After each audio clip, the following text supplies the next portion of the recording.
Kalau bicara soal Jalan Braga Bandung, rasanya nggak lepas dari tempat-tempat bersejarah. Salah satunya toko Braga Bakery.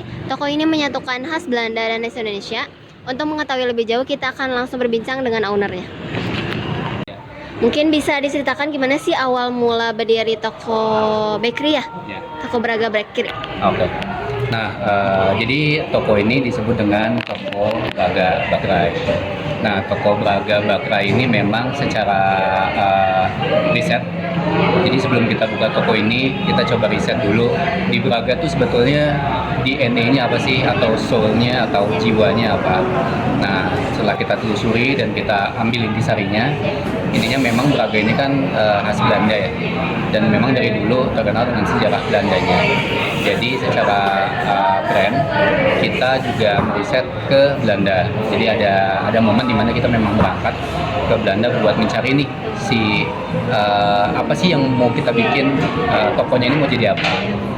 Memang secara bisnis kita mau bikin toko ini tuh sebagai toko yang memang menyediakan F&B produk atau makanan dan minuman lah gitu. Jadi akhirnya kita ketemu dengan beberapa produk yang bisa menjadi wajah si toko ini gitu. Nah, awal mulanya mungkin secara garis besarnya ingin membuat toko khas Belanda tapi ditwist dan masih modernisasinya ada Indonesianya seperti itu. Awal mula berdiri tahun berapa? Awal mulanya baru banget di tahun ini. Oh, tahun gitu, ini? baru banget di tahun ini. Tahun ini sih Tahun ini di tanggal 4 Januari. Baru banget. Baru banget. Oke. Terus mungkin tadi latar belakang udah ya, udah kesebut. Terus bagaimana sih suasana dari awal berdiri sampai sekarang mungkin kayak gitu? Suasana tokonya. Jadi gini, ada memang suasana yang kita pengen bangun dan kita pengen create gitu ya, pengen buat. Nah, suasananya sebetulnya lebih ke gimana caranya secara konsep kita membuat si brandnya mencerminkan toko yang jadul. Jadulnya tetap ada, tapi lebih rapi, lebih terkonsep, lebih tertata. Jadinya ya seakan-akan toko yang kuno tapi kekinian gitu. Terus mungkin ada gak sih resep gitu untuk mempertahankan si ya menu-menu ini gitu agar tetap ya masih bisa apa ya, modernisasi kayak gitulah tadi. Nah, jadi memang kita membuat produknya itu kan dari riset juga ya. Jadi pertama si brand dulu, habis itu produknya apa. Nah, setelah kita telusuri dan kita riset, produk yang betul-betul mencerminkan dan akan selalu ada itu ada dua. Yang pertama ada stroopwafel. Jadi stroopwafel ini memang kudapan khas Belanda. Tapi yang kita bawa ke sini itu kita adjust lagi, dalam artian kita redevelop lagi. Ada salah satu namanya stroopwafel melati gitu. Jadi secara rasa karamelnya itu ada rasa infused bunga melatinya. Jadi secara Indonesia ada, tapi khas Belandanya juga tetap ada gitu. Terus yang kedua itu ada tompus. Tompus ini tuh sama dessert atau kudapan Belanda juga. Di Belanda itu udah jadi satu ciri khas. Bahkan di ulang tahun kerajaan sana ya, di setiap ulang tahun raja itu atau ratu, mereka akan serving tompus ini dengan warna khusus, warna orange, karena kan dari dinasti Orange Nassau. Orange Nassau ini dinasti yang memang membuat kerajaan Belanda lah. Nah, tompos ini yang jadi ciri khas di kita juga.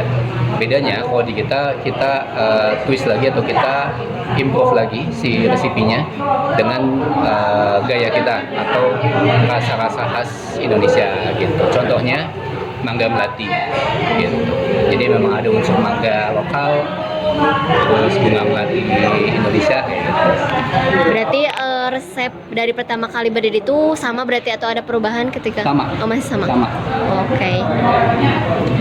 Terus bagaimana sih cara menjaga kualitas rasa agar tetap konsisten dari dulu sampai sekarang? Nah, buat ngejaga kualitas ya, kualitas rasa itu kita semuanya fresh made gitu. Jadi betul-betul setiap hari itu kita bikin fresh. Jadi kitchennya ada di belakang. Dengan misalkan mau lihat juga ada di belakang, dan kita selalu kontrol dari mulai bahan baku, sources sampai ke ending produk itu kita selalu kontrol. Kayak cara kontrolnya itu cukup mudah ya sebetulnya, karena kan kita semua homemade, ada yang di depan sini juga, tapi base produknya semua secara raw materialnya kita bikin dari belakang. Mixernya ada. Terus menu yang jadi favorit pengunjung apa sih? Sejauh ini serut waffle melati sama tompus mangga melati itu. Itu apa tuh spesifiknya? Kalau lebih detailnya lebih ke yang tompus mangga melati itu gitu. Terus ada gak dari semua menu nih, menu yang paling merepresentasikan ini tuh Braga Bakery banget lah kayak gitu, ada gak? Oke, yang betul-betul jadi representatif di Braga Bakery ini si serut waffle sebetulnya, karena memang dijadikan satu bingkisan khusus ya. Jadi kita punya satu produk serut waffle itu dikemas satu pack isi 10. Itu biasanya beberapa customer kita beli buat bawa pulang, buat dikasih ke saudara-saudaranya yang memang di luar Bandung gitu, kayak gitu ya. Terus kalau menurut Adede, generasi muda sekarang tuh mulai tertarik datang nggak, dan kenapa kayak gitu? Kalau mungkin dilihat dari data pengunjung misalkan kayak gitu. Nah sebetulnya kalau secara market kita cukup kompleks ya, dari beberapa usia gitu. Kalau dilihat memang Gen Z ya, atau misalkan milenial Gen Z lah, anak-anak zaman sekarang itu masih tertarik, bahkan memang peluang tertariknya lebih gede karena dengan konsep yang lebih fresh tapi masih ada unsur jadulnya tuh, mereka malah lebih ke nostalgia yang mungkin nggak ngerasain ya. Zaman sekarang kan anak-anak yang nggak ngerasain zaman dulu gimana, jadi datang itu ngerasain, oh ternyata zaman dulu tuh Braga yang sejujur-jujurnya Braga itu tokonya kayak gini ya, kayak Braga Bakery gitu. Jadi mereka interest buat datang kayak gitu. Terus mungkin kan sebagai owner nih, kalau makna pribadi nih, maksudnya memandang Braga Bakery itu kayak gimana sih? Kalau saya lebih ke memandang Braga Bakery ini sebagai jembatan buat lintas budaya dan lintas sejarah gitu. Karena membangun kembali DNA atau jiwanya Braga yang masa-masa Belanda itu sesuatu yang challenging, dimana sekarang kan banyaknya kafe, coffee shop yang memang modern banget ya, minimalis, lebih ke Jepang modern stylenya. Nah kita mau coba ngembaliin lagi nih, harapannya tuh jadi menjadi satu jembatan yang bisa ngebawa Bandung, wajah Bandung kembali kelihatan khususnya di Braga gitu. Terus kalau tantangan terbesar nih yang pernah dihadapi dan mungkin strateginya apa sih kayak gitu? Tantangan terbesarnya mungkin memperkenalkan yang memang bukan produk lokal, dan secara perilaku market itu masih melihatnya Bakery ini atau bakery ya, masih yang sebuah roti-rotian, atau kiblatnya masih pasong, masih Prancis banget lah, gitu. Bahkan kita mau ngenalin juga, sebetulnya dulu tuh di Bandung di zaman Belanda nggak ada kok bakery yang ngejual pasong, ngejual soplet, itu nggak ada. Malah banyaknya memang kudapan khas Belanda kayak serut waffle, kayak tompus. Bahkan kita lagi mau coba ngejar lagi si produknya dari segi produk ya, kayak bukan pot tuh ada satu produk yang memang dulu khas banget Bandung. Kalau di Indonesiain bukan pot itu artinya kaki kambing, jadi satu cookies bentuknya kayak kaki kambing, manis. Nah harapannya sih bisa mengenalin lebih banyak mengenai mengenalkan Bandung di zaman Belanda dulu. Harapannya itu dari produk.